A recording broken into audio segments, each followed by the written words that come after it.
नमस्कार, 99 न्यूज़ के खास खबर में आपका स्वागत है। मैं हूं शंकर कुमार। पूरी दुनिया में तबाही मचा रहे कोरोना वायरस के रोकथाम के लिए भारत में बूस्टर डोज अभियान की शुरुआत 10 जनवरी से हो चुकी है। हालांकि फिलहाल ये health care workers, frontline workers और 60 साल से अधिक उम्र के गंभीर बीमारियों से पीड़ित लोगों को लगाई जा रही है, जबकि दुनिया के कई देशों में वयस्कों और बच्चों दोनों को ही कोरोना के खिलाफ वैक्सीन की तीसरी डोज लग चुकी है। इसी बीच ब्रिटेन के वैज्ञानिकों ने एक रिसर्च में बताया है कि बूस्टर डोज कितने दिन तक हमें कोरोना से सुरक्षा देने में कारगर है और क्या यह डोज हमें कोरोना के नए वेरिएंट से बचा पाएगा। देखिए इस खास रिपोर्ट में। यूके हेल्थ सिक्योरिटी एजेंसी के माने तो बूस्टर डोज लगने के बाद हमें कोरोना संक्रमण से 6 महीने से भी कम समय तक सुरक्षा मिलती है। हालांकि वैज्ञानिकों का कहना है कि वैक्सीन की तीसरी खुराक से भविष्य में गंभीर बीमारियों का खतरा काफ़ी कम हो जाता है। रिसर्च के नतीजे कहते हैं कि फाइजर कंपनी का बूस्टर डोज लगने के तुरंत बाद कोरोना से बहुत अच्छे लेवल पर सुरक्षा मिलती है, पर केवल 2 हफ्ते बाद ही यह सुरक्षा घटकर 70% पर आ जाती है। वैज्ञानिकों के अनुसार बूस्टर डोज के असर में बहुत तेज़ी से गिरावट देखने को मिलती है। केवल 3 महीने बाद ही इसका असर आधा हो जाता है। वहीं 4 महीने बाद बूस्टर डोज कोरोना संक्रमण के खिलाफ मात्र 40% ही कारगर होता है।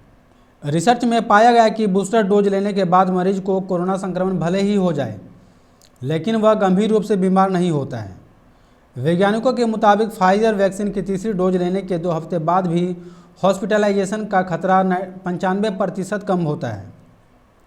यहाँ तक कि 4 महीने बाद भी खतरा 80% कम ही रहता है। वैज्ञानिकों ने मॉडर्न कंपनी के बूस्टर डोज पर भी रिसर्च शुरू कर दी है। प्रारंभिक नतीजे फाइजर वैक्सीन पर हुई रिसर्च जैसे ही हैं। वहीं टोरंटो यूनिवर्सिटी के इम्यूनोलॉजिस्ट जेनिफर गोमरमैन कहती है कि मौजूदा वैक्सीन और उनके बूस्टर डोज कोरोना वायरस के मूल रूप से लड़ने के लिए तैयार किए गए थे। फिलहाल दुनिया भर में तबाही मचा रहा ओमिक्रॉन वेरिएंट इससे अलग है।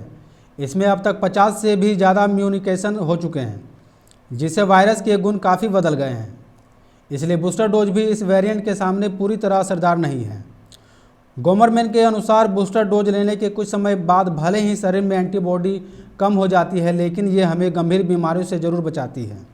इसका कारण बूस्टर डोज से न केवल एंटीबॉडी बल्कि पूरा इम्यूनिटी सिस्टम मजबूत होता है। इससे हम दूसरी बीमारियों की चपेट में आने से भी बच जाते हैं। कोरोना के नए वेरिएंट ओमिक्रॉन पर पहले से मौजूद कोविड-19 वैक्सीन के असर को लेकर भले ही एक्सपर्ट्स में अलग अलग तरह की राय है, लेकिन इन सब के बीच अच्छी खबर यह है कि अब इस वेरिएंट को निशाना बनाने वाले वैक्सीन भी जल्द आ रही है।